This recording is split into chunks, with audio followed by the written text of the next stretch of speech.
In today's tutorial, I'm going to show you how to set up multiple monitors on your Dell laptop. So this should hopefully be a pretty straightforward process, guys. If you have a desktop, laptop, or tablet, the instructions should be pretty much the same. And without further ado, let's go ahead and jump straight into it. So first thing I would do is recommend connecting everything physically, so make sure everything's properly hooked up. And then once you've done that, hopefully it should automatically detect if there's any installation media that came in the form of a flash drive or a DVD, I'd recommend inserting that and then running it as well and going through those steps. However, if you just want to use the built-in Windows tools, you can select the Windows icon or start button, basically, and search for settings. Best result, should come back with settings. Go ahead and open that up. Select System on the left panel, and then on the right side, select Display.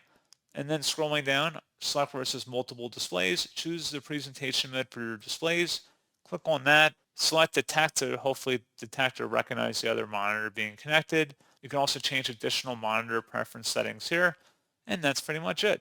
So as always, thank you guys for watching this brief tutorial. I do hope that was able to help you out, and I do look forward to catching you all in the next tutorial. Goodbye.